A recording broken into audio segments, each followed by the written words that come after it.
Dear colleagues, good morning. Our Ukrainian crisis media center starts its working day, and we offer the floor to Colonel Viktoria Kushnir, Ministry of Defense of Ukraine spokesperson, and then to Captain of the First Rank, Leonid Matyukhin, ATO spokesman via Skype. Good morning, dear audience. I'm glad to see you at our briefing. In Lviv region, the training course started for Ukrainian infantry. The course is delivered by USA, Canada, and Lithuanian trainers. The training course is intended on experts of ground forces to train them to the standards of the world leader countries' armies. From Ukrainian part, the training will be conducted for 5 battalions of motorized brigades. The training period shall be till 2017. The curriculum will include the following elements: tactics, firearms training, tactical medicines, telecoms organizing, counteraction to explosive devices. The trainers shall be about 500 servicemen from the USA, Canada, and Lithuania. Under support of the Ministry of Defense of Great Britain, the National University of Ukraine, named after Ivan Chernyahivsky, for the first time will host the International Anti-Corruption Week. The goal of this event is to process a proposal to strengthen anti-corruption activities in Ukraine and implement the measures according to the action plan on combating corruption at the Ministry of Defense and the Armed Forces of Ukraine for 2015 and 2017. The Ministry of Defense has already formed the basic approaches to overcome corruption. The Ministry of Defense was the first among the other ministries which has adopted the anti-corruption program.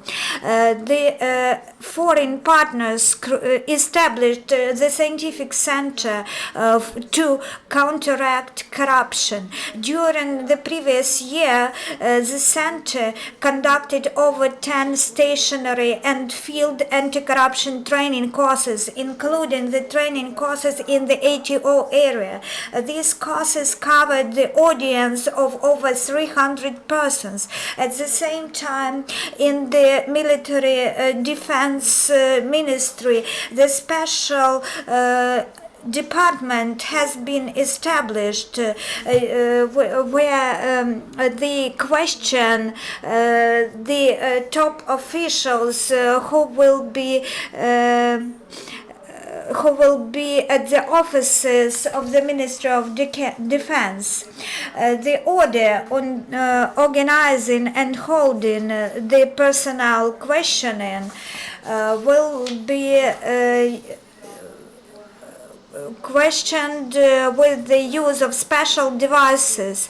The President signed the law which strengthens the responsibility of employer for violation of safeguards for servicemen. The document sets financial liability of the employer equal to 10 minimum salaries of each employee against which the violation took place, including administrative liability of top officials in the amount from 50 to 100 non-taxable minimums of citizens' incomes, that is from 850 to 1,700 hryvnias.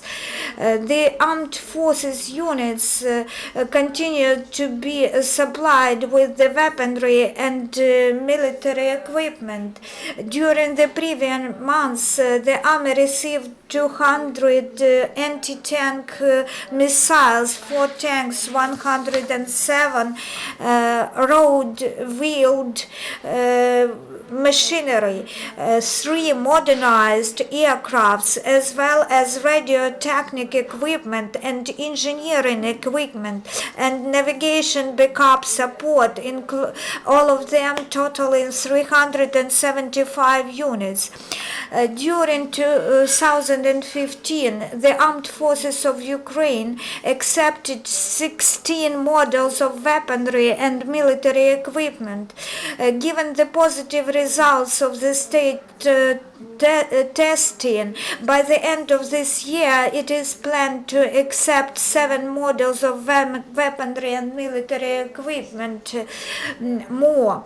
Besides that, the repair units of the armed forces and state enterprises continue to restore the machinery which is out of order.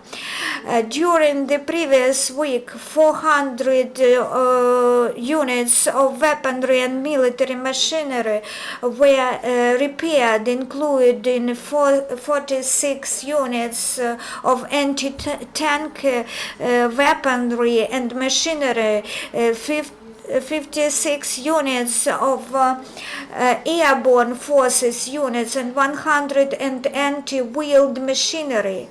That's all for today. Thank you. And now I'm giving the floor to the ATO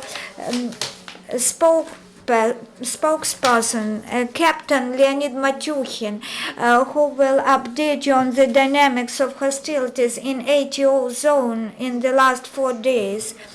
Good morning. Now we are listening to your update. On November 20, in the ATO area, the terrorists continued to fire on our position, mostly in the Donetsk direction. They used grenade launchers, heavy machine guns, and small arms, and conducted provocative fire on Verkhnyatoretske, Troitske, Peski, Marinka, and Novgorodske. In Artemyevsk direction, the militants fired on Zaitsevo, Mayorsk, and Lugansk, and they fired on Lugansk village. In Lugansk direction on Novotoshkivsk. In Troitsk, the enemy conducted precision fire from mounted grenade launchers, heavy machine guns, and small arms. On November 21st, most of provocative fires were conducted from 6 p.m.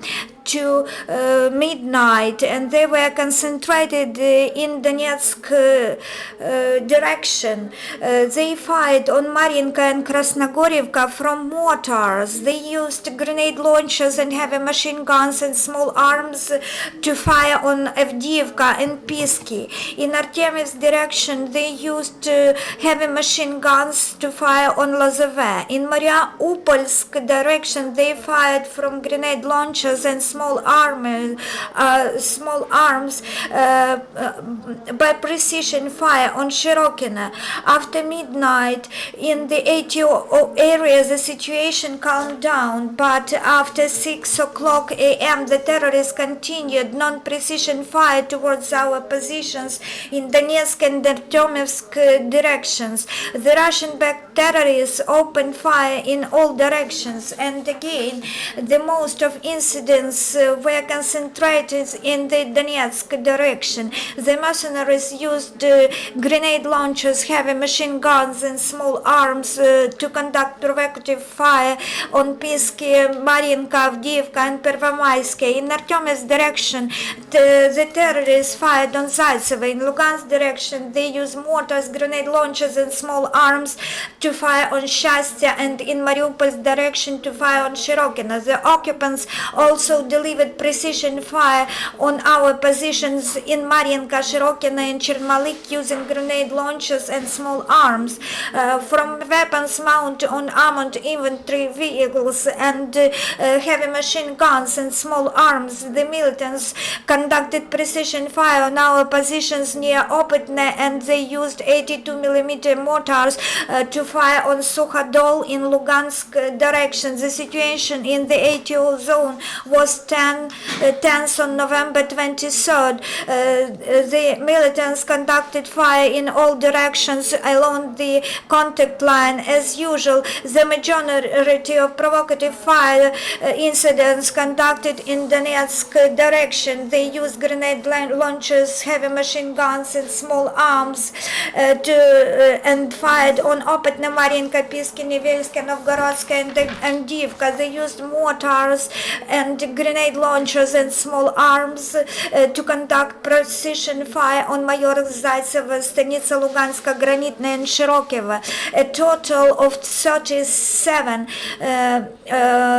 incidents took place from 6 o'clock p.m.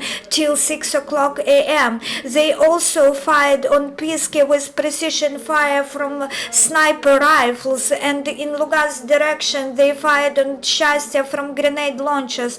From 6 o'clock a.m. to 6 o'clock p.m. the terrorists conducted fire towards our positions 23 times, with 22 incidents in the Donetsk direction. On November 24th, the situation in ATO area remains tense. The terrorists continue provocative fire in all directions, day and night, starting from 6 o'clock p.m. yesterday and ending with 6 o'clock today. In the Donetsk direction, the mercenaries used anti-aircraft guns, grenade launchers, heavy machine guns, and small arms. In the direction of Krasnogorivka, Piski, Troitska, Avdiivka, Mariivka. In Artemovska, they fired from small arms on Mayorska and Zaitsevo. In Mariupol direction, in the area of Bogdanivka and Shirokina. In Lugansk direction, they fired on Orekhovo. The military sappers continued demining and cleaning activities. That's all for today. Thank you.